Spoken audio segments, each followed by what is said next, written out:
पिछले वीडियो में हम लोगों ने अभी तक जो पढ़ा वो काव्य की एक प्रमुख तत्व जिसे रस कहते हैं, जिसे काव्य की आत्मा कहा गया है, उसके बारे में हम लोगों ने डिटेल चर्चा की। आज हम शब्द निर्माण के बारे में चर्चा करेंगे, जो एक महत्वपूर्ण विषय है। शब्द निर्माण की अगर बात की जाए तो जैसा कि आप जानते हो, नाम ही इसका है शब्द निर्माण, यानी जिनसे शब्दों का निर्माण किया जाता है। ठीक है, अंग्रेजी में इसे वर्ड फॉर्मेशन कहते हैं। शब्द निर्माण की अगर बात की जाए तो एक बात यहाँ पर सबसे बड़ी है जो ध्यान देने योग्य है, वह यह है कि जिस भाषा में शब्दों को निर्मित करने की क्षमता सबसे ज्यादा होगी वह भाषा सबसे ज्यादा समृद्ध होगी। चर्चा अगर हिंदी की जाए तो चूंकि आप जानते हो कि हिंदी इतनी उदार और लिबरल भाषा है कि जितने भी भाषा के शब्द हैं लगभग वह हिंदी में प्रयोग किए जाते हैं। सभी भाषाओं के शब्दों को हिंदी ने अपने में आत्मसात कर लिया। इतना विशाल हृदय संसार की किसी भी भाषा के पास नहीं है। क्योंकि आप जानते हो कि भारत 850 वर्षों तक गुलाम रहा। इस दौरान तमाम विदेशी भारत पर आक्रमण किए, जिनमें आपके यूरोपियंस थे। उनसे पहले अगर बात की जाए, अरबी आए, तुर्की आए, मुगल आए, यूरोपियंस आए। यूरोपियंस में आपके पुर्तगाली आए, फ्रांसीसी आए, डच आए, डेन आए, अंग्रेज आए। तमाम लोग आए जिन्होंने भारत पर शासन किया।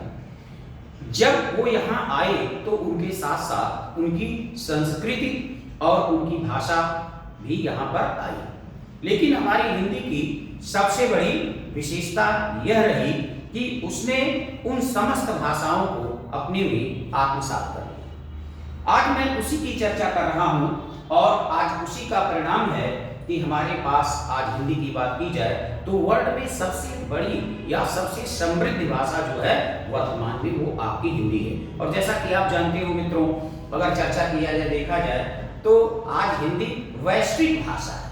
ठीक है। दूसरी बात, चूंकि हम लोग चर्चा शब्द निर्माण की कर रहे हैं तो शब्द निर्माण के 4 तत्व माने जाते हैं। ठीक है। पहला तत्व इसका जो है वो आपका उपसर्ग है, और दूसरा तत्व इसका जो है वो आपका प्रत्यय है, तीसरा तत्व जो इसका है वो संधि है, और चौथा तत्व जो इसका है वो आपका समास है। अंग्रेजी में इसी को प्रीफिक्स, सफिक्स, कंजंक्शन और कंपाउंड कहते हैं। अगर उपसर्ग की बात करें तो सबसे पहले मैं ये चाहूंगा कि हम इन शब्दों की सही मीनिंग या इसका अर्थ क्या है उसको हम जानें। क्योंकि हम अगर बात करते हैं तो सबसे पहले हम परिभाषा देते हैं, उसको परिभाषित करते हैं। परिभाषा नहीं, सबसे पहले हमें इन शब्दों का अर्थ क्या है उसे जानने की आवश्यकता है। अगर हम उपसर्ग की बात करें तो ये आपका दो शब्द है इसमें, एक है उप और दूसरा है सर्ग। उप का मतलब होता है समीप या निकट, और सर्ग का मतलब होता है सृष्टि या निर्माण। इसी तरह प्रत्यय की अगर बात की जाए तो प्रत्यय का अर्थ क्या होता है, ये भी 2 शब्द है, एक आपका प्रति है और दूसरा जो है वो आपका अय है। प्रति का मतलब होता है साथ में, और अय का मतलब होता है किंतु बाद में। संधि की अगर बात की जाए तो यहाँ पे भी डियर 2 शब्द हैं, एक सम है और दूसरा शब्द जो है दूसरा वृद्धि है। सम माने होता है समान रूप से, और भी माने होता है जोड़ना। समास की बात करें तो यहाँ पर भी 2 शब्द है, सम और आस। सम माने होता है समान रूप से, आस माने होता है संक्षिप्त करना। ये इनकी मीनिंग हो गई। अगर आप उपसर्ग की बात करेंगे तो उपसर्ग में भी उपसर्ग लगा हुआ, ये जो आपका उप है ये उपसर्ग है, सर्ग शब्द है जिसमें उपसर्ग लगकर दोनों मिलकर हुए उपसर्ग। प्रत्यय की अगर बात करें तो यहाँ पे एक चीज और आप जान लीजिए कि चूंकि मैंने बताया कि इसमें अय जो है वो आपका प्रत्यय लगा है, और प्रत्यय में चर्चा की जाए तो प्रत्यय में संधि कौन सी है? इको यण संधि। प्रत्यय की अगर बात की जाए तो ये आपकी यण संधि है, क्योंकि ई के बाद आ आएगा तो यह हो जाता। आप आगे जब संधि पढ़ेंगे तो चर्चा होगी। संधि की अगर बात की जाए तो संधि में कौन सी संधि है? तो इसमें आपकी व्यंजन संधि है। आपने नियम पढ़ा होगा या आगे चर्चा होगी कि जो अनुस्वार है वो मां में परिवर्तित हो जाता है, या मां जो है वो अनुस्वार में परिवर्तित हो जाता है। तो संधि में व्यंजन संधि है, प्रत्यय में यण संधि है, और उपसर्ग में उपसर्ग लगा हुआ। समास की बात करें तो जैसा कि आप जानते हो दो पद, तो यहाँ पे भी दो पद है, एक सम है और दूसरा आस है, और ये उपसर्ग भी है। ठीक है, इस तरह से हमने देखा कि जो शब्द निर्माण के चार भेद हैं उनका अर्थ क्या होता है। ठीक है, तो अब इसके बाद हम चर्चा करते हैं कि इनकी परिभाषा क्या है, इनको परिभाषित कैसे किया जाए। जैसे आपने देखा कि यहाँ पे क्या है, उप और सर यानी समीप या निकट, और दूसरा है उसका निर्माण या सृष्टि। अर्थात किसी भी शब्द की, अब ये परिभाषा है, जब किसी भी शब्द के पूर्व, ठीक है, उपसर्ग लगता है तो उससे नए शब्द का निर्माण होता है। क्योंकि लिखा हुआ है कि नए शब्दों का निर्माण या शब्दों का निर्माण। जैसे आपका यहाँ पे शब्द है बल, और इसी में आपने प्र उपसर्ग लगा दिया तो एक नया शब्द बन गया प्रबल। ठीक है, जैसे आपका उपसर्ग है, जैसे आपका शब्द है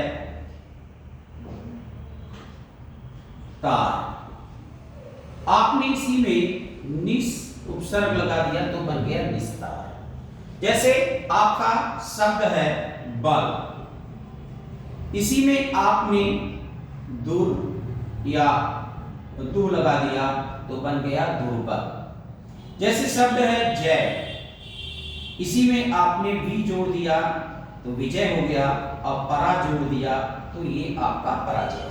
तो आपने देखा कि इस तरह से उपसर्ग जो है लगकर उसके अब जो शब्द है उसके स्वरूप को बदल देता है या परिवर्तित कर देता। इसी तरह से प्रत्यय की बात करें तो चूंकि आप जानते हो साथ में किंतु बाद में, ये जो है ये किसी भी शब्द, जो शब्द या जो आपकी क्रिया है उसके, चूंकि प्रत्यय के दो भेद हैं, एक कृदंत है, आगे हम चर्चा करेंगे, एक कृदंत है, दूसरी तद्धित है। कृदंत जो है वो क्रिया के अंत में जो प्रत्यय लगती है उसे कृदंत कहा जाता है, और जो तद्धित है वो संज्ञा, सर्वनाम और विशेषण के अंत में लगता है। ठीक है, तो यहाँ पे अगर हम बात करें तो प्रत्यय क्या है, ये हमेशा शब्द के बाद में लगता है। जैसे अगर हम उसका उदाहरण लें तो जैसे आपका है ऊंचा, और इसी में आपने आई प्रत्यय जोड़ दिया तो शब्द आपका बन गया ऊंचा। जैसे आपका शब्द है आपका जैसे शब्द है भूलना, इसी में आपने अक्कड़ जोड़ दिया तो शब्द बन गया भुलक्कड़। जैसे आपका शब्द है चूड़ी, इसी में आपने हारा प्रत्यय जोड़ दिया तो शब्द बन गया चूड़ी हार।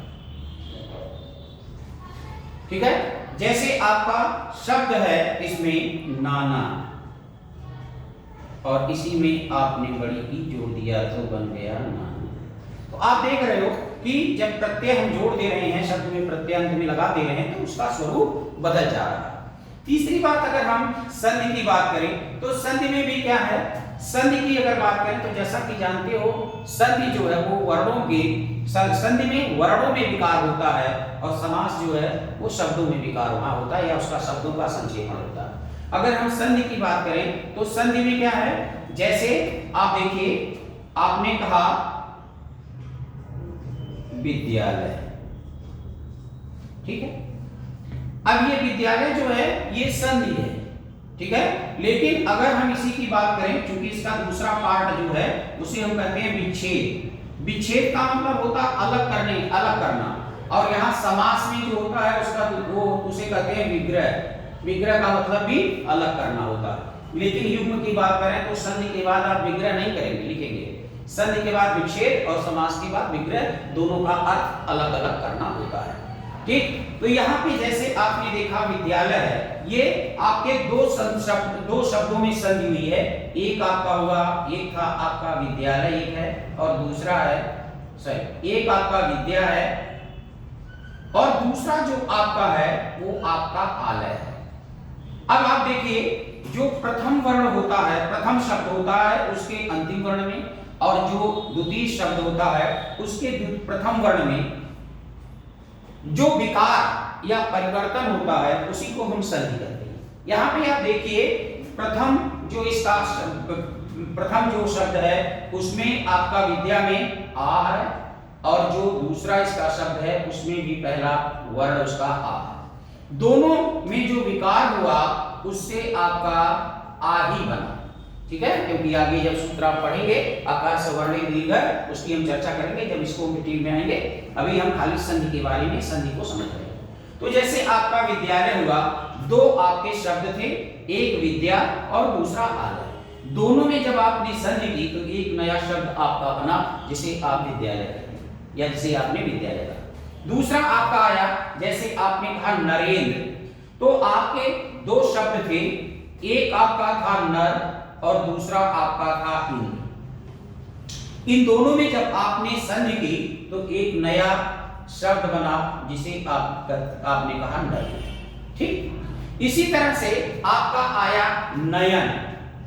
अब नयन में जब आप जाओगे तो एक आपका ने था और दूसरा अन था। जब इन दोनों में आपने संधि की तो आपका शब्द बना नयन। ठीक, तो इस तरह से हम देख रहे हैं। और जो विकार हो रहा है यहाँ पे भी देखिए, ये आपका नयन में ने अन है, ये एक ही मात्रा है, और ये अन, और दोनों मिलकर के जो है क्योंकि ऐ हो जाते हैं नयन। ठीक है, ने अन। यहाँ पर भी आपने देखा, जो ये आपका प्रथम शब्द था उसका जो द्वितीय वर्ण है, यहाँ पे भी देखिए आपका आ है, और ये जो इसका पहला, तो दोनों मिलके बन गए ई। तो इस तरह से देखा जाए तो संधि क्या है, और जो ये आपने दो वर्णों को, जैसे आपने विद्यालय, दो वर्णों को जब दो शब्दों को जब आपने दो शब्दों में संधि की तो विद्यालय बना, और इन्हीं दोनों को जब आपने विच्छेदित किया तो एक आपका शब्द विद्या बना और दूसरा जो है वो आलय बना। ठीक है, समास की अगर बात की जाए तो ये क्या है कि इसमें जो है समास को, चूंकि इसका संक्षिप्त करना या संक्षेपण, परिभाषा इसकी है कि संक्षेपण, शब्दों के संक्षेपण की प्रक्रिया समास कहलाती है।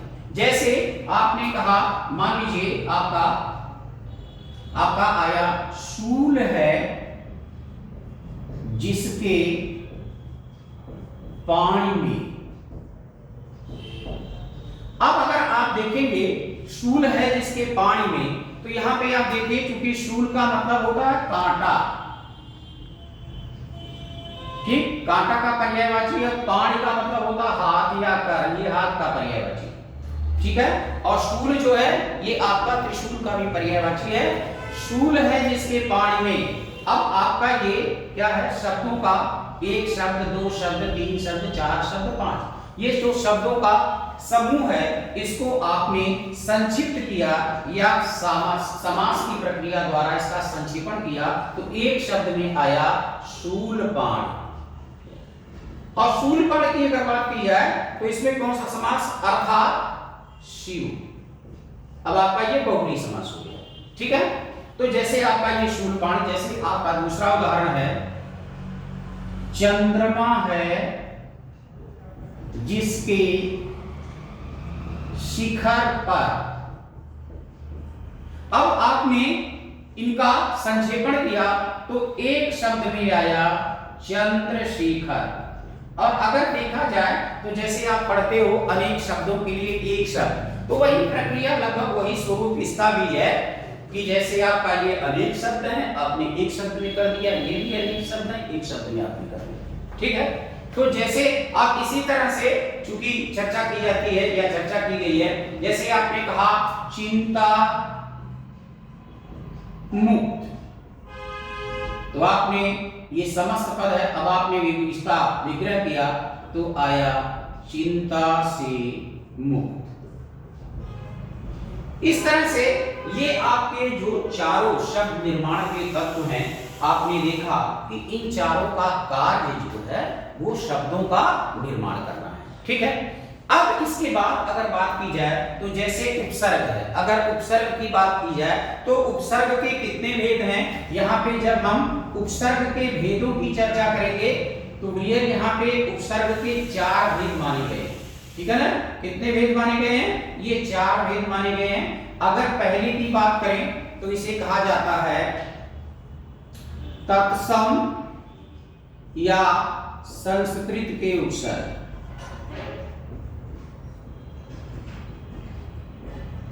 जिनकी संख्या 22 मानी गई, ये क्वेश्चन भी पूछा गया है, इस पे ध्यान दीजिएगा। दूसरा है तद्भव या हिंदी के उपसर्ग। तीसरा जो है वो है अरबी, फारसी या उर्दू के उपसर्ग। और चौथा जो है वो है अंग्रेजी के उपसर्ग। जैसे अंग्रेजी में आप कहते हो सब इंस्पेक्टर, सब लग गया, इंस्पेक्टर में सब लग गया, डिप्टी लग गया, चीफ लग गया। ठीक है ना, ये जो है आपके अंग्रेजी के उपसर्ग है। लेकिन जो आपसे पूछा जाएगा, अंग्रेजी के उपसर्गों की चर्चा बहुत कम की जाती है। जो आपसे पूछा जाएगा वो आपसे तत्सम या तद्भव यानी संस्कृत, हिंदी और अरबी, फारसी या उर्दू के उपसर्ग ही पूछे जाएंगे। इसमें आपका उपसर्ग, आपका शब्द दिया होगा, पूछेगा इसमें कौन सा उपसर्ग लगा है। ठीक है ना, जैसे आपका यहाँ पे अगर हम बात करें संस्कृत में तो जैसे आपका आ गया, लिखा है कि निर्बल, यहाँ पे आपका लिखा है कि निर्बल। अब पूछेगा कि इसमें उपसर्ग बताइए कौन सा उपसर्ग है, तो चूंकि नीर जो है ये संस्कृत का उपसर्ग है और बल इसमें मिल करके दोनों हो गया निर्बल। जैसे इसमें पूछेगा, जैसे उसने पूछा कि इसमें बताइए, तो जैसे काज शब्द है और उसमें आ लगा दिया तो शब्द हो गया अकाज। ठीक है, इसी तरह से अरबी फारसी की अगर बात की जाए उर्दू में तो जैसे आपका शर्म शब्द है और इसमें बे आपने लगा दिया तो बेशर्म हो गया। लायक आपका शब्द है और उसमें आपने ना लगा दिया तो नालायक हो गया। ठीक है, कायदा आपका शब्द है और उसमें आपने बा लगा दिया तो बाकायदा बन गया। ठीक है, और चूंकि आप ये भी जानते हो, एक चीज आपको और बताना चाहूंगा कि हमेशा ध्यान में रखना, जब आप क्या नाम समास पढ़ोगे तो समास में जितने भी ये आपके, चूंकि जब समास में जाओगे पहला समास जो उसका अव्ययी भाव है, तो अव्ययी भाव समास में ये बात आपको ध्यान रखना होगा कि कहीं पे भी नहीं लिखा, कोई बात समझा, उसको बताया भी नहीं कि अव्यय क्या है। अव्यय का मतलब बेटा वह शब्द जिसमें किसी भी प्रकार का कोई परिवर्तन या विकार या परिवर्तन ना हो। तो चूंकि जो आपका अव्ययी भाव समास है उसका जो पहला पद होता है जिसे आप अव्यय कहते हैं वो हमेशा उपसर्ग होता है। आप देख लेना उदाहरण उसका, जैसे आपने कहा आजन, तो आज जो है उसमें उपसर्ग लगा है। जैसे आपने कहा आजीवन, उसमें भी लगा है। जैसे आपने कहा यथाशक्ति, उसमें यथा लगा है। जैसे आपने कहा भरपेट, उसमें भी भर लगा है। जैसे आपने कहा प्रतिदिन, उसमें प्रति लगा है। तो ये बात अपने दिमाग में रखिएगा, किसी किताब में नहीं है। इसकी चर्चा मैं आपसे इसलिए कर रहा हूं कि अव्ययी भाव में कुछ नहीं, सबसे सहज और सरल है कि अगर आपको अव्ययी भाव समास की पहचान करना है तो सिर्फ आपको ये देखना है कि क्या उसका पहला पद उपसर्ग है। अगर पहला पद उसका उपसर्ग है तो आंख मूंद करके आप उसे अव्ययी भाव समास टिक कर सकते हो। तो इस तरह से आज हम लोगों ने इस पे चर्चा की है। ये सब जैसे आपका नालायक, बाकायदा, बेशर्म, ये जो आपके हैं, जैसे आपने निर्बल कहा, ये सारे जो हैं आपके क्या हैं, ये सब आपके अव्ययी भाव समास के उदाहरण हैं। आज मैं अपनी वाणी को यहीं पर विराम देता हूं और कल की वीडियो में फिर हम इसमें विस्तार से चर्चा करेंगे। चूंकि उपसर्ग और क्या नाम है प्रत्यय की बात की जाए तो उपसर्ग और प्रत्यय में चूंकि लिखना बहुत ज्यादा पड़ेगा, आप लोगों ने पढ़ा है, जो उसमें डिक्टेशन हो सकती है और जो उसके बारे में जहां लगेगा कि मुझे कुछ पढ़ने में या समझने में जटिलता है या जटिल है तो उसको मैं कोशिश करूंगा समझाने का। बाकी जो हम चर्चा करेंगे वो आपके संधि और समास पे करेंगे, जो इसके सबसे महत्वपूर्ण पार्ट हैं। इसकी चर्चा हम लोग अगले वीडियो में करेंगे। धन्यवाद, नमस्कार। अलग है।